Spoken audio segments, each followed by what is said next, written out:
Selamat sore Jemaat Every Nation, dimanapun saudara berada pada sore hari ini. Kembali di dalam acara kita Sela, kita punya waktu di mana kita bisa menyembah Tuhan serta mendengarkan kebenaran firman Tuhan yang saya percaya akan memberikan kepada kita kekuatan yang baru. Mari kita berdoa. Tuhan, kami mengucap syukur kasih setiamu yang tidak berkesudahan senantiasa memimpin kami, senantiasa mengawal kehidupan kami. Tuhan, kami serahkan waktu kami singkat ini untuk sejenak berhenti dari kesibukan kami dan disegarkan oleh firman-Mu di dalam nama Tuhan Yesus. Amin.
Saudara, setiap kita punya kebiasaan, setiap kita punya habit, dan cenderung kebiasaan kita itu membuat kita memandang sesuatu dari kacamata itu. Kalau kita biasa melakukan A, maka sangat sulit untuk kita beralih dan melakukan B, ya. Dan hari ini saya ingin mengajak saudara untuk melihat satu peristiwa di dalam kehidupan bangsa Israel, dan kita akan melihat bagaimana pada waktu Tuhan mau melakukan sesuatu yang baru, bukan seperti yang biasa atau yang lama, maka Tuhan perlu berbicara untuk mengingatkan bangsa itu. Peristiwa ini terjadi pada waktu bangsa Israel sedang berada di dalam captivity atau di dalam tawanan Babel. Peristiwanya bermula pada waktu Nebukadnezar, Raja Babel, menyerang kerajaan Yehuda dan memporak-porandakan kerajaan itu.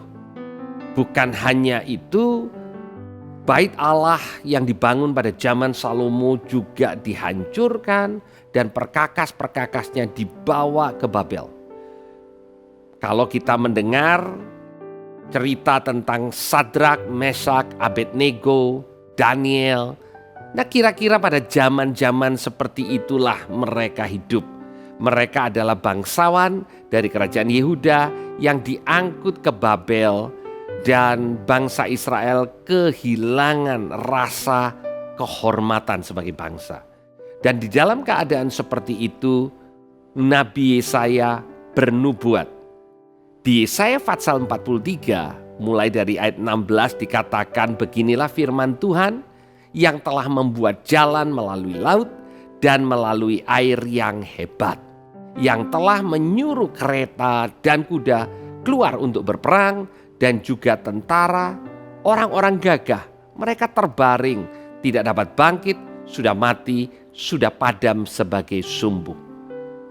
Saudara, Yesaya 43 ini adalah nubuatan yang mengisahkan, mengingatkan bangsa Israel tentang pertolongan Tuhan.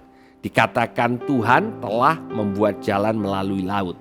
Kapan, Bapak Ibu Saudara, Tuhan membuat jalan melalui laut? Pada waktu bangsa Israel keluar dari Mesir. Pada waktu bangsa itu baru saja terbebaskan dari perbudakan yang sudah mereka alami 400 tahun. Dan dalam keadaan yang sangat sulit, akhirnya Tuhan membebaskan mereka. Dan Tuhan memimpin mereka lewat tiang awan dan tiang api. Dan mereka diarahkan untuk sampai ke tepi Laut Merah. Dan pada waktu mereka sudah berada di tepi Laut Merah, ternyata ada tentara Mesir yang mengejar mereka. Mereka dalam keadaan tidak bisa kembali, tidak bisa lari, dan mereka sepertinya berada di tempat yang paling salah, yang membuat mereka hanya menunggu untuk dibinasakan. Tetapi benarkah demikian? Tidak, Bapak Ibu Saudara, karena Tuhan punya rencana yang luar biasa, di mana di ayat 17 dikatakan Tuhan menyuruh kereta dan kuda untuk keluar berperang. Ini bicara tentang kereta dan kuda Firaun. Ada 600 kereta kuda. Dan orang-orang yang gagah, ini adalah prajurit Firaun. Dan dikatakan mereka terbaring, tidak dapat bangkit, sudah mati, sudah padam sebagai sumbu. Nubuatan Yesaya ini mengingatkan bagaimana secara luar biasa Tuhan membuat bangsa Mesir, tentara Mesir berada di tengah-tengah jalan yang Tuhan buat. Dan setelah bangsa Israel boleh menyeberang dengan bebas, Tuhan menutup laut itu. Dan seluruh musuh bangsa Israel akhirnya mati. Nah, sebenarnya ini yang Yesaya ingatkan kepada bangsa yang tertawan di Babel. Bangsa yang lagi patah semangat, kehilangan harga dirinya sebagai bangsa. Tuhan katakan, Tuhan pernah melakukan perkara yang dahsyat. Tetapi saudara, di ayat yang ke-18 ada sesuatu yang menarik. Dikatakan firman-Nya, jangan ingat-ingat hal-hal yang dahulu, dan jangan perhatikan hal-hal yang dari zaman purbakala. Baru saja Yesaya mengingatkan mereka, kemudian Yesaya mengatakan jangan ingat-ingat. Jadi yang benar yang mana Bapak Ibu? Diingat atau tidak diingat masa lalu bangsa Israel itu? Yang Yesaya sedang tekankan adalah bukan menghilangkan ingatannya, tetapi menyiapkan hati bangsa Israel untuk melihat Tuhan mau melakukan perkara yang baru.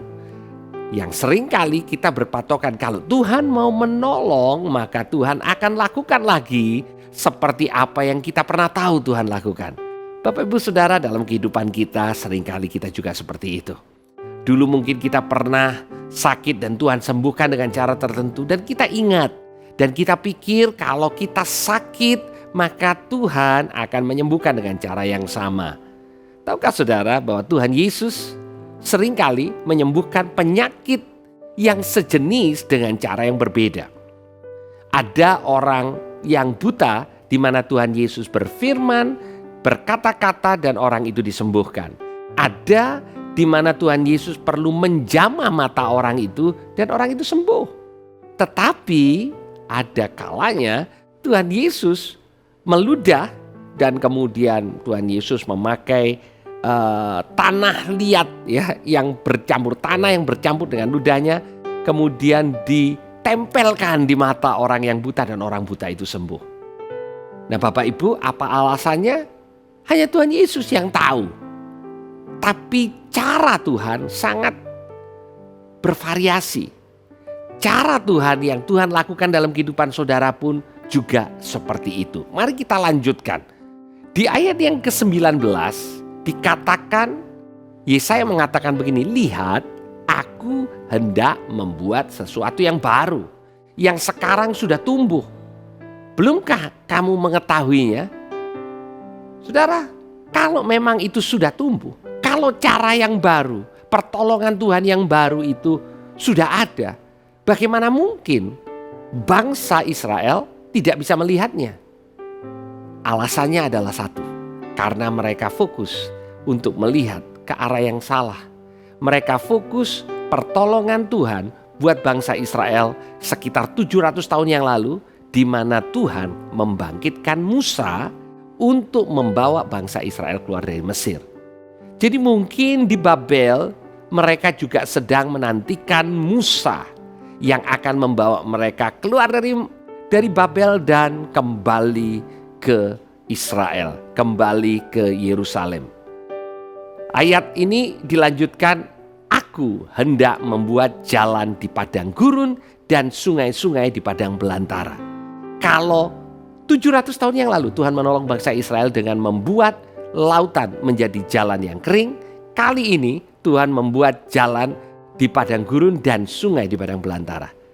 Dengan kata lain, Tuhan 700 tahun yang lalu mengeringkan banyak air.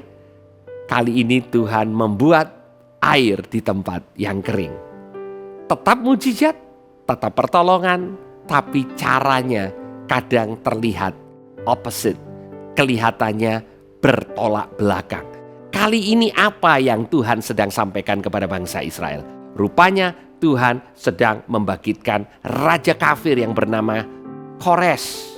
Kores ini pada waktu dia memimpin bangsa Israel, dia mengeluarkan dekret, mengeluarkan ketetapan untuk membawa bangsa itu keluar dari Babel, boleh pulang ke Yerusalem dan mulai membangun kembali Yerusalem. Dengan dibiayai oleh Persia, Raja Kores. Jadi pada waktu Raja Kores menaklukkan kerajaan Babel, dia bermurah hati kepada orang Israel. Dia biayai pembangunan kembali Yerusalem dan Bait Allah. Semua perkakas Bait Allah yang dirampas oleh Nebukadnezar dikembalikan. Bahkan Raja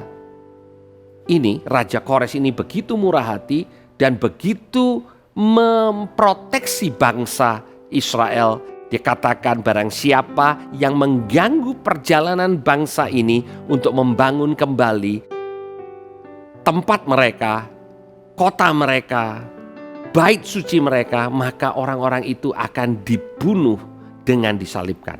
Luar biasa. Tetapi Kores bukan Musa.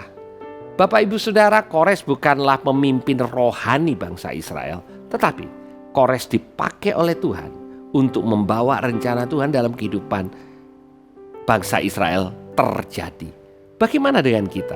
Seringkali kita merasa bahwa kalau Tuhan mau menolong kita, caranya harus dengan apa yang kita biasa, apa yang sudah menjadi habit. Dan Tuhan ingin ingatkan kepada setiap kita bahwa Dia sedang melakukan perkara yang baru. Bapak Ibu Saudara, mungkin selama ini kita sedang berdoa bergumul untuk pertolongan. Pertanyaannya, apakah mungkin pertolongan itu sudah ada? Cuman wujudnya, bentuknya tidak seperti apa yang kita bayangkan, apa yang kita sudah program dalam benak kita. Kalau Tuhan mau menolong saya, maka harusnya caranya seperti ini. Kali ini mungkin Tuhan berbeda. Kali ini mungkin Tuhan tidak memakai seorang hamba Tuhan untuk tolong saudara. Tapi mungkin Dia mengirim orang yang bahkan belum mengenal Tuhan untuk bermurah hati kepada saudara. Tuhan bisa pakai apa aja dan siapa saja, keadaan di mana saja untuk Dia menggenapi rencananya. Karena Dia adalah Allah yang berdaulat. Tuhan Yesus memberkati. Mari kita berdoa. Tuhan, kami mengucap syukur untuk kebaikan, kemurahan, kasih setiamu yang tidak pernah beranjak dalam kehidupan kami. Caramu bisa berubah, pribadimu tidak pernah berubah. Tuhan, biar Engkau mengingatkan setiap jemaat yang mendengar kebenaran ini. Biar mereka melihat kembali dengan cara yang baru, karena Engkau sedang melakukan perkara yang baru. Terima kasih Tuhan, di dalam nama Tuhan Yesus. Amin. Tuhan Yesus memberkati kita semua.